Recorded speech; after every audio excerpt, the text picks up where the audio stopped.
Hi guys, welcome to Jarithius Game Channel. I'm Jay. I'm John. And on this show we're going to be doing J&J Game Talk. It's where we review old classic retro all the way up to modern games. So what are we going to do tonight, Brain? Going to talk about Atari. We went over our first, second, and third games. Now let's talk about the secret game that we were kind of hiding in the wings. You played it, I played it. I got it as a kid. It's the one that is known classically to have killed the Atari and the game market in general. It's E.T. So tell me how you remember playing it. Did you play it as a kid? I did play it as a kid. Okay. It was pretty hard. That's putting it mildly. Yeah. It was almost unbeatable. I played it.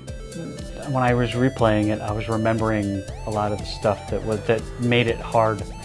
Like, you weren't allowed to touch the holes at all. No, don't touch the holes. So let's see, I remember getting the game. Don't remember when. Couldn't even tell you. I was a little older when I finally got my Atari, so it was kind of secondhand. But I do remember playing it, and it was probably after the E.T. came out, and somebody gave their Atari away with their other games, and that's how I got it. But I remember dying, coming back, dying, coming back, dying, game over. Starting over, dying, coming back, dying, and 80% of that was in the holes. Yeah. You'd fall into the hole, you go over, you lift up your neck or whatever, he'd stretch out his neck and he'd start floating up, and your number was rolling down. You used your life force. And I think you start out with, what was it? It's like 8,000 or 4,000 or something. And when you get revived, you got like 1,500, and that was it. So the boy would come down, and Elliot, I think it was Elliot, the kid from the movie. He would come down, he'd revive you.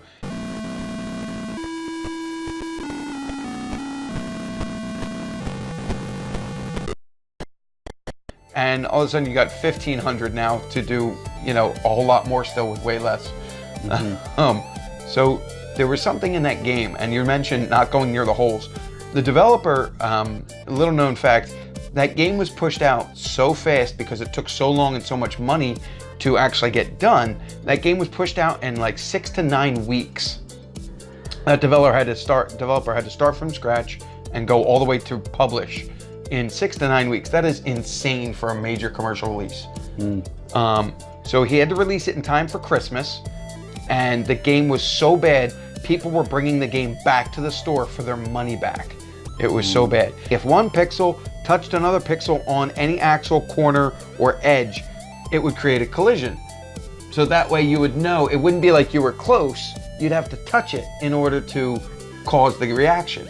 But this one was pixel perfect, and you were right on the line. Anytime you touched the pixel, it happened. So the problem fell in with these holes. You wouldn't realize you were close enough, and your pixels would touch. So you would touch the pixel, you'd fall in the hole, you'd lift your neck up and float out of the hole, it would land you touching the hole again.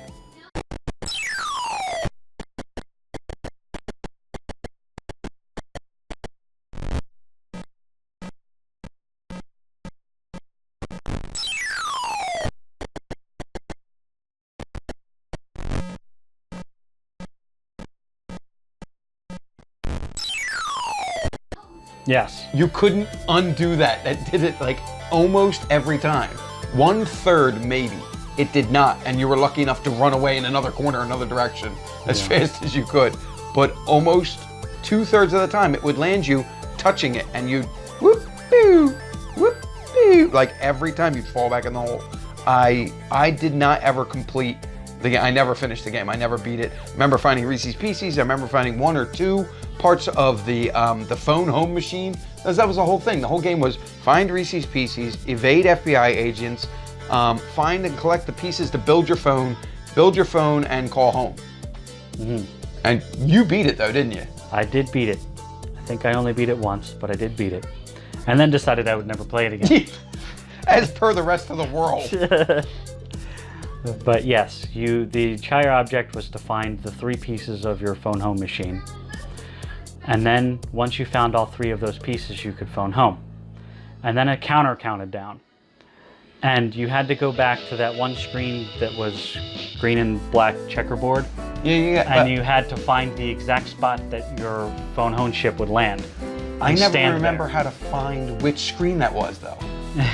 Like, I didn't remember, like, so even if I got to that point, I remember searching for the ship, but not getting there. And if you missed the countdown, you lost the game over. If you missed the countdown and it got to 0, it went and left, and then you were left behind. So I managed to find the spot once. Okay. And then you stand there and you wait for the counter to time down, and then the ship comes and gets you and you leave. On the checkerboard screen, do the FBI agents ever come on that one? Yes. Great. Stand here and wait. Yeah. But the point was, once you found the spot, you could leave the screen and come back to it still. And then... Oh, okay, I got you. So if the countdown's still going, you could leave, come back, and not really have an issue because they're chasing the hell out of you. So you just keep fumbling around. Yeah, and then once the ship leaves, it comes back, and then Gotcha. So was there any tricks to finding that spot? When I know one of the things that you had to do was when you push the button and he does the neck stretch. Neck raise.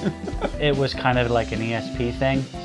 If you did it in the room with the holes, one of the holes would flash with a dot, and you could go down the hole and find that's stuff. how you found the pieces. Yeah. I think I just randomly fell down holes until I died a few times. Yeah. Did it randomize where the pieces were? Randomized that stuff. That explains why I couldn't systematically rule out where they weren't. You could yawn, and it would flash the dot, and you'd fall down the hole, and it's a flower.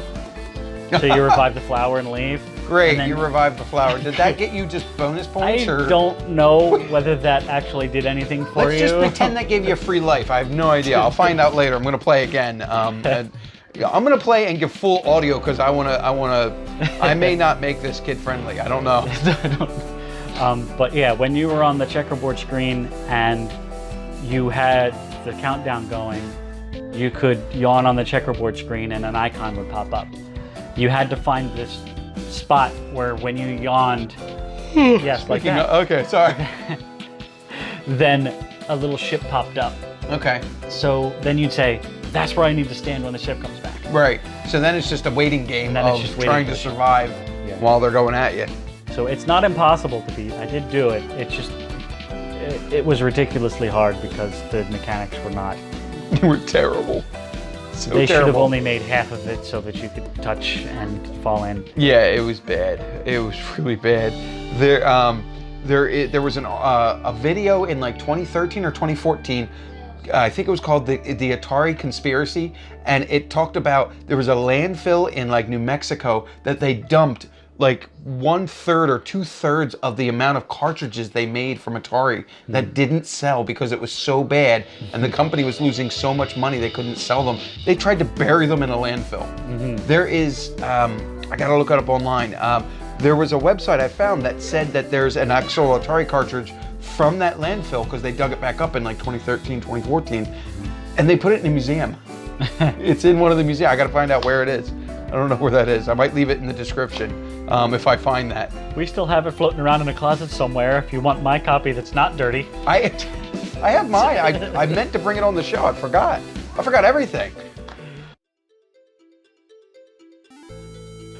All right, so what are some of the games that you're thinking about playing? Co-op. There was a tank games, game. yeah. I do think it was called like Commander or something. Definitely want to play Joust. I want to see if I can play him in Joust. So Joust. Joust. The tank game. I thought it was. Is there like a pole position game where you can race and two-player? I don't remember. I know there's a couple race car games, but I thought they were all one player. I don't know if there's two-player. I wish somebody made a millipede game where I got to be the millipede. Like, try and get me, you missed. Now I've got 6 of me. How do you control 6 of you with one controller? No, they all go the same direction at the same time, except when it hits a bumper, then it goes back sooner. It would still have to follow your control. It would get complicated. You could definitely program that though. Oh yeah? It's definitely feasible. We need to find a third 2-player game. Yes, third 2-player game. I don't know. Maybe we'll have to try Frogger then. Why not? See how many times I can... Ooh, that was funny. If you liked what you saw today, please give us a thumbs up. If you hated what you saw today, please give us a thumbs down. We'd also love to hear from you, the community, what kinds of games you'd like to see reviewed. Please leave any comments you have down below. If you like what you saw, please hit subscribe and hit the notification bell. That way you can see more content as it comes out. Well, that's it for this episode, guys. Thanks for hanging out. I'm Jay. I'll see you next time.